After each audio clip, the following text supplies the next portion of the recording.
Yo llegué a meterme abajo de los domos que están ahí por Federalismo, hay unas rejas, y ahí me metía yo con una cobija, un cartón, la droga o la dosis que llevaba, y ahí me quedaba a pernoctar, o me quedaba, pues ahora sí, a refugiarme, ¿no?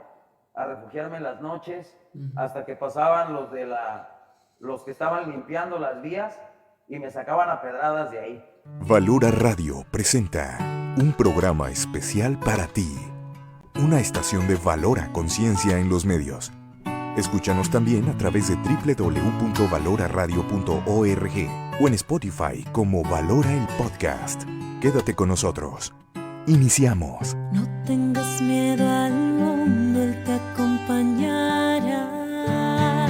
Que con los pies en la tierra hay que caminar y la mirada en el cielo para encontrar que su gracia aquí está.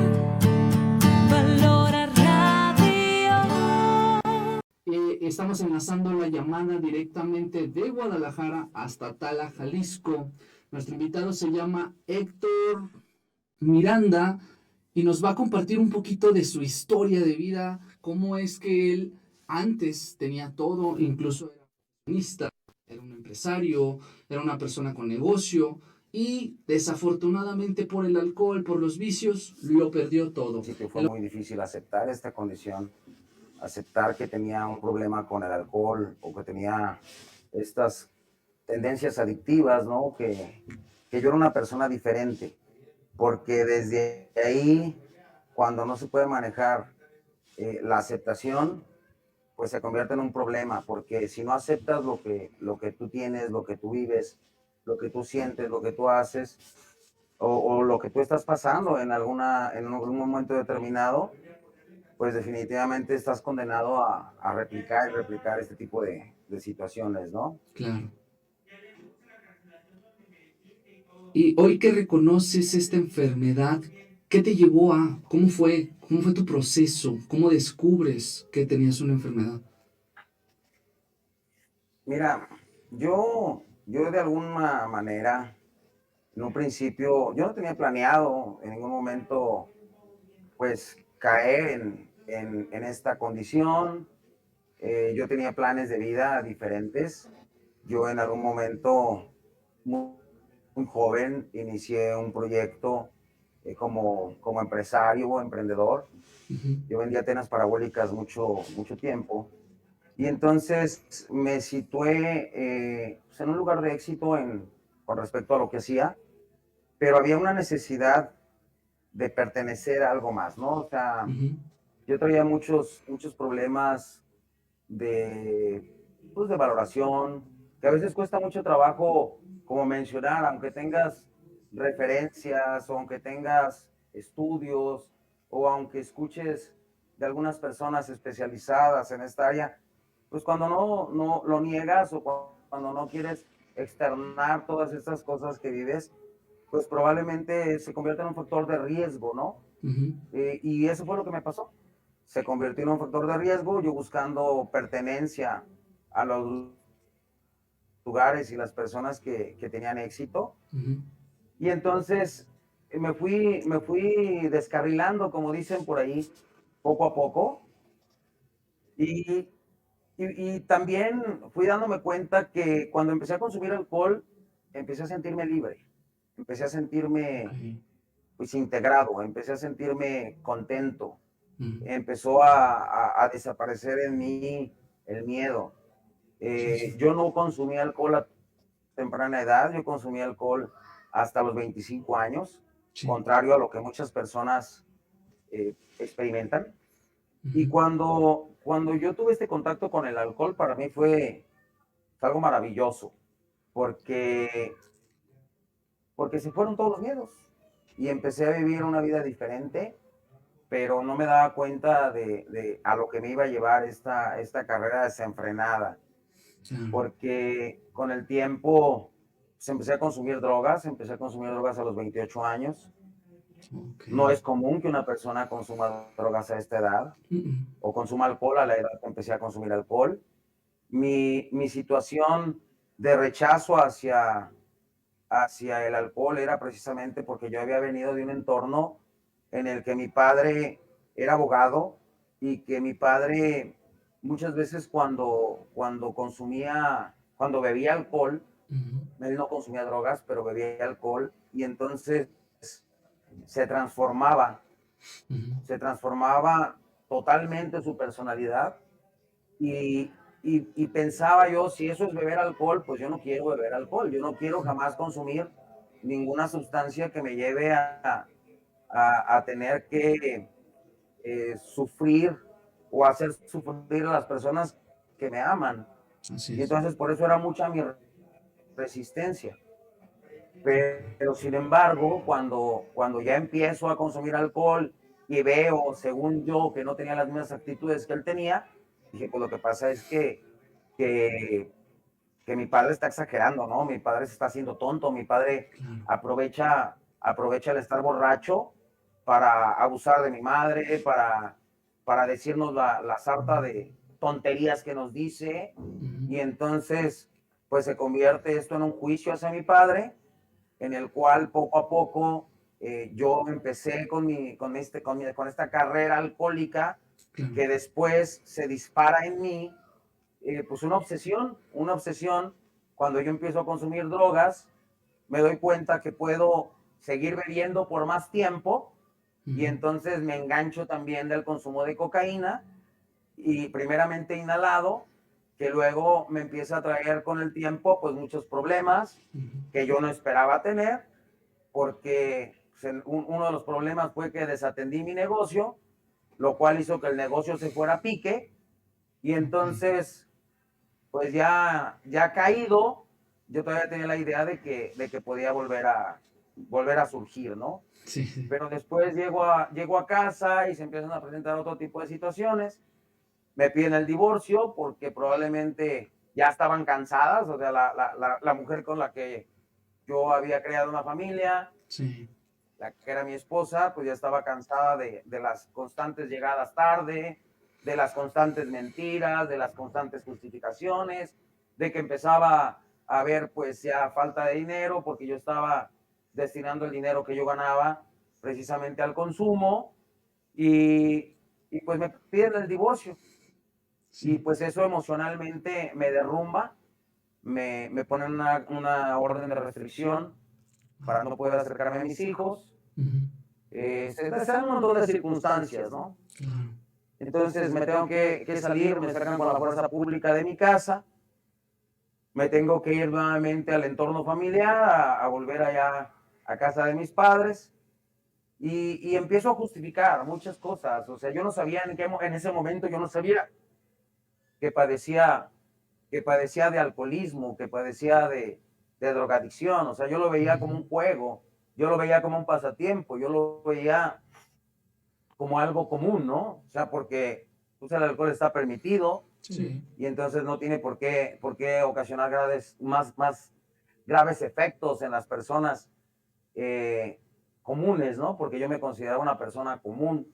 Ujú, ujú, Yo no sabía que tenía esta enfermedad o mal catalogado vicio que sí. se menciona, ¿no? Ujú, Poco a poco, pues fui decayendo, poco a poco fui abandonando, hubo muchas situaciones en las que, perdón, yo tuve que regresar con la que era mi esposa, ujú, porque ella me buscó, porque detuvo por ahí los planes de divorcio, ujú, donde muchas veces, pues ella no tenía claro la magnitud del problema que yo estaba teniendo.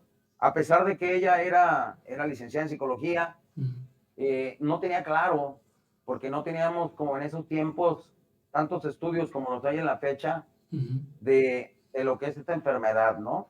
Y claro. que tiene orígenes de índole emocional, a final de cuentas. Exacto. Entonces yo había venido con muchas carencias, yo había vivido con muchas carencias, yo había vivido con muchos conflictos, yo había vivido con muchos juicios, yo había establecido muchas ideas en mi cabeza de lo que yo no quería hacer. Sin embargo, sin yo querer hacerlo, pues poco a poco la enfermedad me fue ganando, poco a poco me fui, me fui encadenando.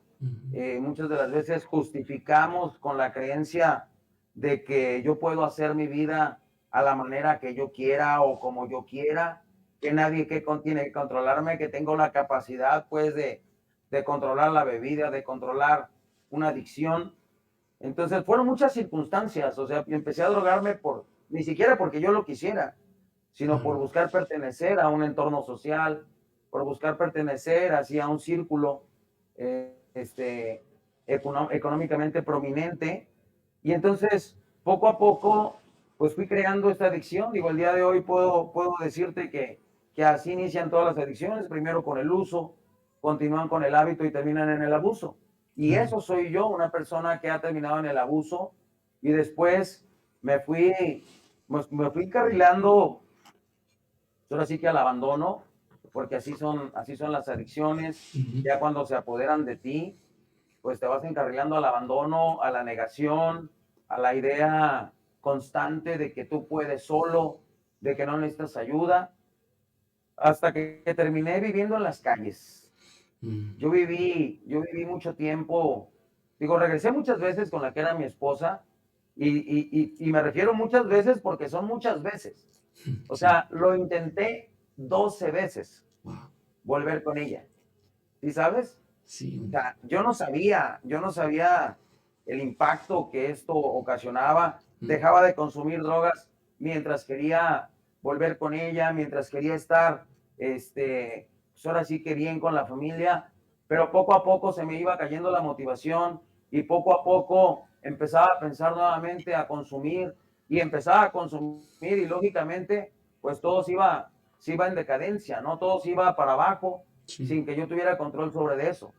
Entonces tuve que vivir pues un tiempo de actividad de 12 años aproximadamente en el consumo de drogas y de 15 años en alcohol, porque pues había esta negación.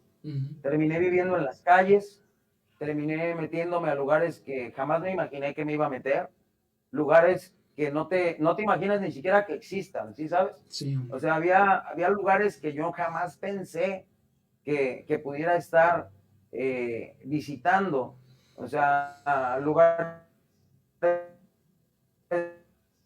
de ventas de drogas, lugares muy ocultos, están en áreas subterráneas, en túneles, viviendo por ahí en los domos del tren ligero. Yo llegué a meterme abajo de los domos que están ahí por Federalismo, hay unas rejas, y ahí me metía yo con una cobija, un cartón, la droga o la dosis que llevaba, y ahí me quedaba a pernoctar o me quedaba, pues ahora sí, a refugiarme, ¿no? A refugiarme en las noches, hasta que pasaban los que estaban limpiando las vías y me sacaban a pedradas de ahí. O sea, fui víctima de exclusión social muchas veces, de juicio, ¿no? O sea, en las calles había personas que me veían, pues ya con la típica, con los cabellos largos, barbón, lleno de mugre porque no me aseaba, pues oliendo alcohol. Y entonces me decían, agarraban a sus niños y le decían, bájate de la banqueta, ¿no? Hazte para allá porque cuídate, porque ahí viene el robachicos, ahí viene el drogadicto, ahí viene el borracho. Y yo pensaba dentro de mí, ¿no? Pensaba, si supieran quién soy, si supieran lo que yo he hecho, si supieran lo que tenía, ¿no? Si supieran mi historia. Y esas cosas me hacían vivir muy enojado con el entorno y muy enojado con la sociedad. Durísimo. Oye, y a ver, realmente tú ahorita dices, perdón, te voy a interrumpir, si supieran ellos quién eras tú antes del consumo. Pues mira, yo era una persona con muchas ilusiones. Yo desde niño quise ser médico. Desde niño tenía muy claro, yo de hecho contaba los años, ¿no? que iban pasando de estudios. Cuando estaba en la primaria, decía, bueno, cuando salí de la primaria tenía 11 años, Entonces hacía cuentas, 3 años de secundaria voy a tener 14, más 3 años de preparatoria voy a tener 17, a los 17 años voy a entrar a medicina y por ahí a los 21, 22 años voy a ser médico y voy a hacer una especialidad en cardiología, ¿no? Entonces, esos eran mis planes de vida. Yo no sabía que mis planes de vida iban a cambiar porque estando en la preparatoria me casé, busqué apoyarla a ella para que terminara su carrera. Yo sin dejar la mía, ¿no? Pero luego me di cuenta que aparte de la condición, antes de empezar a beber, antes de empezar a drogarme, yo tenía una condición que yo desconocía y que durante mucho tiempo no estuvo como muy catalogada o muy especificada, que era la codependencia, que yo confundí muchas veces con amor. Sí. Yo soy una persona codependiente y entonces empecé a dejar la escuela por estar con ella, me empecé a integrar a las filas de la escuela de psicología en aquel tiempo, que no era una facultad porque no se consideraba una ciencia.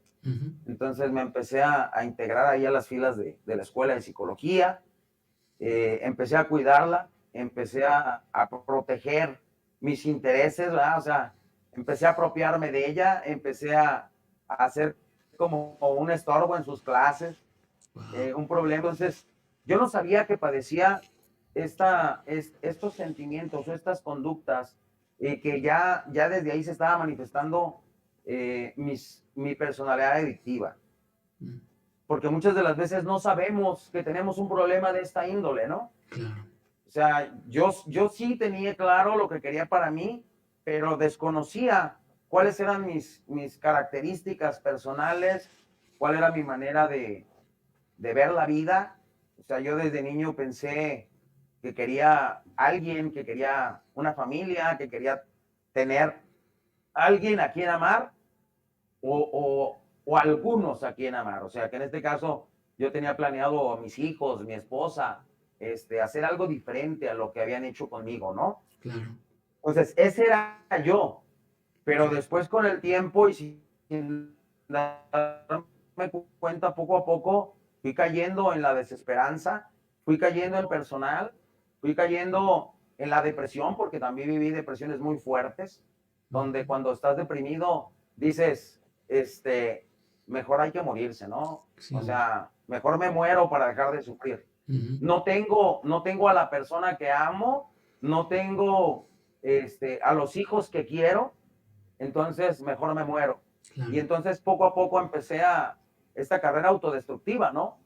Que cuando llegaba ella nuevamente a mi vida a rescatarme porque se convirtió en la esposa rescatadora y que el día de hoy lo veo muy comúnmente, ¿verdad? Porque doy psicoterapia familiar, porque doy pláticas para familias, escuelas para familias, en el entorno donde me encuentro, pues es bien común, ¿no? O sea, que llega la esposa rescatadora o la madre rescatadora y entonces te llega la motivación y dices, sí, sí se puede, voy a hacer un cambio, vamos echándole ganas, pero cuando no hay un cambio o no hay un crecimiento emocional, pues no se puede cambiar un trasfondo, ¿no? Así es.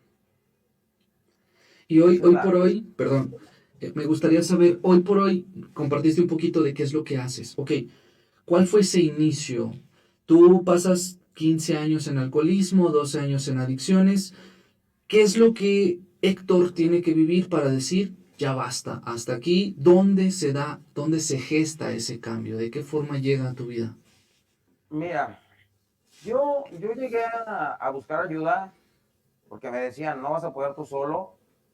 Y yo decía, sí, sí voy a poder yo solo. Lo único que necesito es dejar el consumo por un tiempo. Claro. O sea, yo no sabía el impacto que el consumo de drogas tiene sobre el cerebro en el ser humano. Tenía total desconocimiento. Yo soy de formación ingeniero en electrónica.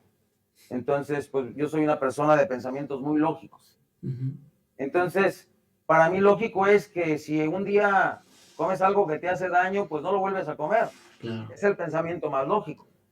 ¿Verdad? Pero yo no sabía el manejo que iba a tener o los resultados que iba a tener al consumir drogas o al consumir alcohol.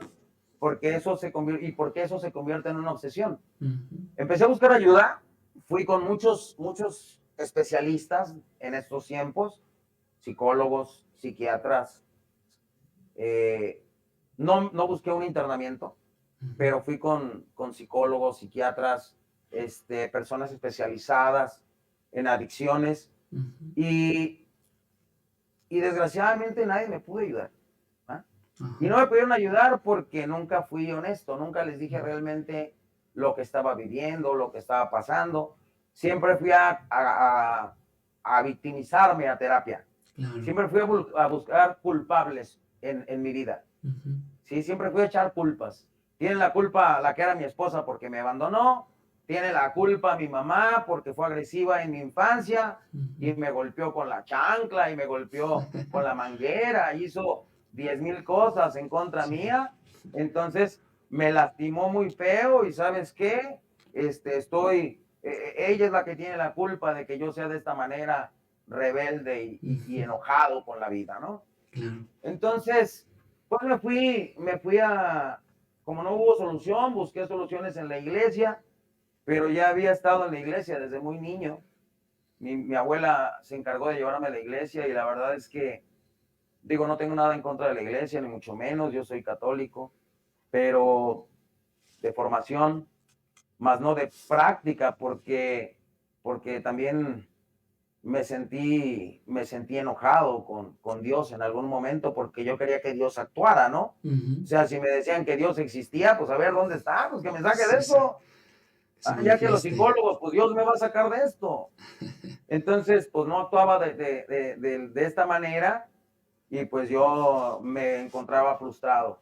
Hasta que no me di a la tarea de buscar un lugar donde poder internarme, Ujú. donde poder pues cambiar estas conductas o estas ideas, me interno en un lugar, pero que resulta que en ese lugar, fíjate que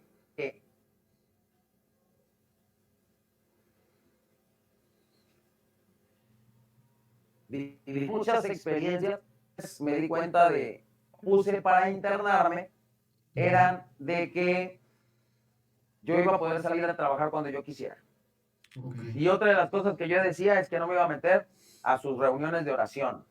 Ok. Y que yo iba a hacer lo que yo quería, ¿no? O sea, Sí. quería ser rescatado, pero a mi manera. Y es algo muy Sí. común en las personas que vivimos con este tipo de condiciones. Claro. Queremos ser rescatados a nuestra manera. Queremos que le pedimos ayuda a la familia, pero nada más por cierto tiempo, porque yo tengo cosas que hacer. Con tus condiciones. Entonces, claro, o sea, establecer condiciones, Sí. establecer criterios propios que creemos que nos van a funcionar. Ujú. Y entonces, pues, no funcionó. Ujú. No funcionó. Estuve tiempo por ahí internado, estuve como 4 meses. Después fue mi padre que padecía una enfermedad terminal, tenía cáncer y se estaba poniendo pues, ya muy mal. Y pues yo lleno de culpas y de ideas equivocadas, fui a buscarlo, fui a decirle que me perdonara, porque fui a llorar, fui a hincarme al pie de su cama, le lloré y le dije que me disculpara, que ya no iba a ser el mismo, que ya había estado en un proceso de rehabilitación, que ya había entendido muchas cosas, y, y pues él me creyó. Me creyó como muchas personas le creen a una persona que está viviendo en esto, porque lo que más impacta es el amor, ¿no? Así es. Porque lo que más impacta es la idea de que has recuperado a tu ser amado, a tu ser querido y que ya va a cambiar. Ujú. Entonces, yo desconocía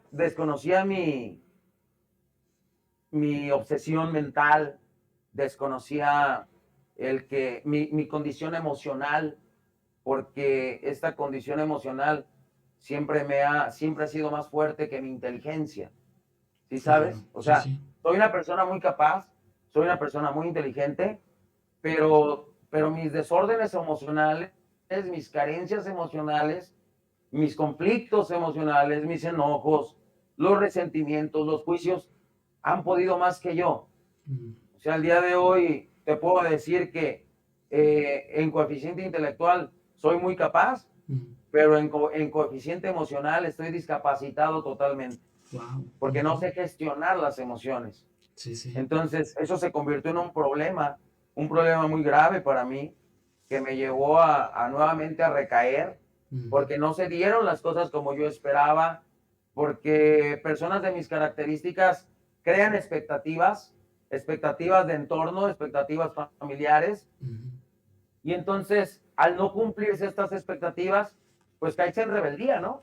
Claro. Caes en enojo, Sí, y sí. entonces dice, pues, ¿qué sentido tiene que yo le esté echando ganas si los que están a mi lado no le echan ganas? Pues mejor ahí muere y vuelvo a lo mismo. Por Sí. eso muchas veces tuve que recaer, tuve muchas veces que reincidir en el consumo hasta que, pues, después de muchos años, llega mi hijo, llega mi hijo a la casa donde me encontraba, que era la casa de mis padres aún, que yo me había recogido de las calles porque mi madre me lo pidió, ya mi padre había fallecido, entonces mi madre me pidió que me regresara a la casa, pero yo me regresé con una pareja adicta que Ah, saqué de de un uno de los centro. lugares donde yo, Ajá. no de un centro, Ah, ¿no? bueno, pues ya había estado también ahí internada en muchos lugares, Ajá. pero me regresé con una pareja adicta, haz de cuenta, ¿no? O Ok. sea, Sí, me sí. la traje del lugar de De consumo, consumo. pero ya habíamos estado internados juntos incluso. Y entonces Ay, ya no fue un problema en casa, sino dos problemas en casa. sí, Y mi hombre. mamá pensaba, bueno, pues a lo mejor ya con esta relación se Se aliviana este compone. muchacho y cambia su vida. Pues fue su peor infierno, yo creo, Otra ¿no? vez falla. Sí, Sí. sí, sí, sí. Y entonces después de eso y después de ver todos los conflictos y los problemas que traíamos, llega mi hijo, el mayor, después de años de no verlo. Ajá. Lo dejé de ver a los 12 años. Llega, llega un, pues llega en septiembre, por ahí, no, en mayo, perdón, septiembre es su cumpleaños. Llega en mayo, un 27 de mayo, y me toca a las 8 de la mañana, y en cuanto lo veo, pues lo reconozco que es mi hijo, tenía mucho tiempo sin verlo, ya grande, ya con bigote y todo, ¿no? Y Claro. entonces me dice, yo estaba drogado, y él me dice, ¿sabes? Es una cosa, porque incluso él se convirtió en mi cómplice, ¿sí? Porque mi madre me daba dinero, sabía para Para lo que era, seguirte drogando. pero ella me decía, te prefiero aquí en Sí. casa que arriesgándote en la calle. Sí. Prefiero así tenerte en casa y darte yo el dinero que necesites que En la arriesgándote en la calle. calle. Y eso ya, pues también se convierte en un conflicto, también se convierte en Sí. un problema, ¿no? Sí, sí, sí, sí, sí. Llega mi hijo, lo reconozco, quiere platicar conmigo, le digo, está bien, yo estaba muy drogado, y él me dice, quiero tener un papá, me haces mucha falta. La verdad es que a pesar de que estaba drogado, me quebrantó, Sí. me vine abajo, me haces mucha falta, pero prefiero pensar, o sea, veo que te sigues drogando y prefiero pensar que ya te moriste si es que no vas a cambiar. Wow. Entonces, me impactó fuertemente, pero ¿qué crees? O sea, yo quería buscar nuevamente la ayuda a mi manera, ¿no? Claro. Como siempre lo había hecho, como siempre había prometido que iba a tener un cambio, como siempre había creído que yo por mi misma cuenta iba a poder. Entonces le dije, vamos a buscar ayuda. Había una persona que me estaba ofreciendo ayuda, yo no sabía en dónde, yo no sabía cómo. Y entonces le llamé por teléfono y no me contestó. Y dentro de mí yo sabía que lo que yo estaba buscando pues era nada más aquietar los problemas, Sí, sí, sí, por un ¿sí? tiempo. Iba a buscar ayuda, iba a buscar alternativas, pero nada más por un tiempo. En lo que se calmaban las cosas, en lo que recuperaba pues a mis hijos, que ya por que era más grande, ya era mayor de edad, ya podía decidir si estar conmigo, pero la obsesión mental por el consumo seguía presente. Entonces, yo le dije, está bien, voy a buscar ayuda. Fuimos y hablamos por teléfono para que fueran por mí. No me contestaron, dejé un mensaje Y yo dije, bueno, pues ya cuando menos ya la libré, ya lo engañé un poco, ya va a creer que sí voy a cambiar. Y pues al poquito tiempo llegaron por mí, al poquito rato llegaron por Ujú. mí las personas de las que les había hablado, me llevaron a un centro de rehabilitación y, y pues no me gustó, ¿no? No me gustó porque ahí no podía hacer lo que yo quería. No me gustó porque yo quería condicionar las cosas. Claro.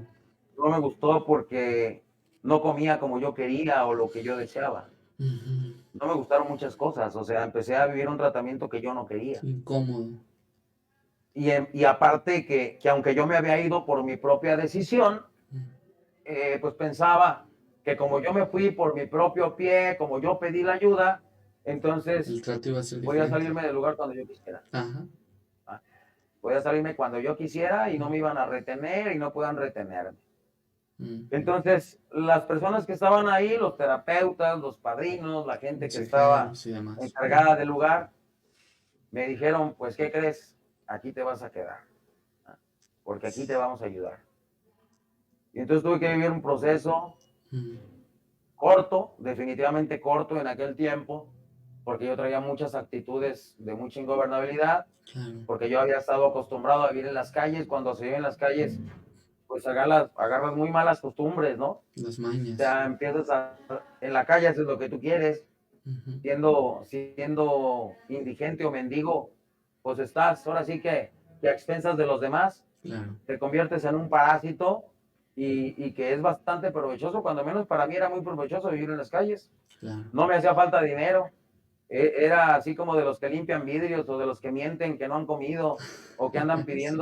Bien limosna. pidiendo gasolina para un carro que no existe. Ah. Y en aquel yo ganaba 1,000 pesos de vivir en la calle. Wow. Entonces, era bastante cómodo. Sí, hombre. Y cuando llego a este lugar Ujú. donde me ponen límites, donde hay reglas, donde hay disciplina, pues lógicamente no me gusta. Mm. Y estuve 4 meses y medio internado. Después me dijeron, tienes que salir y tienes que integrarte a un grupo de alcohólicos anónimos. Ujú. Pero mi papá había ido a muchos grupos de alcohólicos anónimos. ¿Y sabes cuándo había cambiado? No, pues nunca. Nunca. Sí es. Entonces yo pensé, no, yo no voy a ir a ningún grupo, yo no No quiero eso para sirve. mi vida, yo no quiero que me estigmaticen, yo no quiero que me señalen, yo solo puedo. Y pues sí, estuve yendo un tiempo al grupo hasta que me cansé y dije, estos ya me tienen bien Sí. harto. Y a pesar de que estaba en un buen lugar, estaba ahí por Chapalita, Ujú. familia, mis hijos me decían, es que cómo puede ser posible que no puedas trabajar, que tengan que decirte ellos en qué momento vas a hacer las cosas. Y Ujú. entonces me empecé a llenar de razones y a decir, sí es cierto, ¿no? O sea, Vámonos. yo tengo cosas que hacer más importantes que esto. Y me fui a mi casa y no sabes cómo empecé a vivir. O sea, empecé a vivir con muchísima locura porque casi las 24 horas del día quería volver a consumir. Las Sí. 24 horas del día quería volver a beber. Entonces, El síndrome de abstinencia pues tomé la también. decisión, hablé con mi mamá y le dije, pues cuando menos me voy a ir al grupo, ahí en esos grupos se sesiona 2 horas, Claro. me voy a ir al grupo en las noches, ¿no? Y eran las dos únicas horas en las que estaba tranquilo. Wow. Cuando empezó mi proceso, yo tengo 18 años en rehabilitación, pero cuando empezó mi proceso era muy, muy difícil porque yo quería seguir condicionando, yo quería seguir teniendo las conductas de las personas que viven en la calle. Poco a poco incluso empecé nuevamente a tener conductas de bandolero, Pandillero. pues, lo que se vive en las calles, ¿no? Sí, sí. Empecé a robar nuevamente, empecé a vender drogas nuevamente. Estando en el grupo, el día era de pura locura. Llegaba en la noche al grupo y decía, aquí estoy tranquilo, pero todo el día me la pasaba muy mal, hasta que uno de mis padrinos me vio y me dijo, tú andas muy mal, Mm. te vas a volver a drogar. Y él tomó la decisión de volver a internarme en contra de mi voluntad, ¿no? Cosa que me causó mucho enojo. Mm. Me internaron en contra de mi voluntad, pero el día de hoy te puedo decir que fue la mejor decisión que pudieron haber tomado, porque a Claro. veces la familia no se da cuenta, no se da cuenta del verdadero problema que tiene una persona cuando vive una adicción, ¿no? Claro. O sea, que a veces el internamiento es para salvarle su vida, porque la persona no entiende el riesgo, no entiende lo que está viviendo, las conductas que tiene. Digo, y te lo puedo decir el día de hoy como terapeuta, como responsable, como encargado de una clínica, ¿no? Claro. Las personas no se dan cuenta del daño que se están ocasionando a sí mismos y del conflicto tan grande por no cambiar, por no darle un seguimiento, se llama seguimiento diagnóstico, y es como cuando te dan una receta médica, ¿no? O sea, te dan una receta médica con los medicamentos que tienes que comprar y que tienes que tomar, Sí, y pues, no lo un tomas, pues tratamiento. nunca te vas a sanar, nunca te vas Jamás. a curar de lo que traigas. Sí, estimadísimo, se nos acabó el tiempo, tengo que ya cerrar. Un último mensaje, ¿qué le podrías recomendar, sugerir a las familias que hoy nos escuchan y que probablemente tienen algún familiar, algún conocido con este tipo de problemas? ¿Con qué podemos cerrar? ¿Qué les puedes sugerir? Miren, yo lo que les puedo sugerir es que busquen ayuda. Ustedes como familiares no son la tabla de salvación. ¿Sí? Necesitan ayuda profesional en el lugar que ustedes quieran, en el lugar que ustedes busquen. Pero la familia necesita, el problema de adicciones, el problema del alcoholismo es un problema multifactorial. No es cuestión de los amigos, no es cuestión de la economía, no es cuestión única y exclusivamente de la familia, es multifactorial, es el entorno social, son muchas cosas.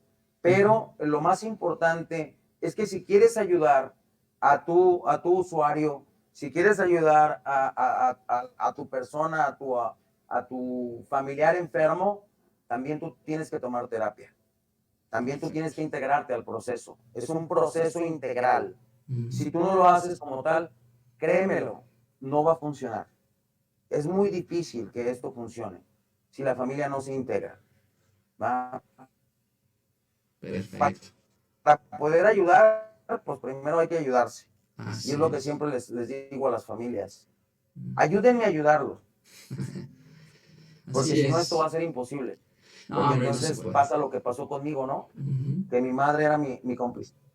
Sí, hombre. ¿Va? Muchísimas gracias, estimado. Esperamos volverte a tener como invitado porque hoy sí perdimos bastante tiempo en lo que pudimos enlazarnos. Te esperamos aquí en cabina más adelante. Gracias por este valioso testimonio.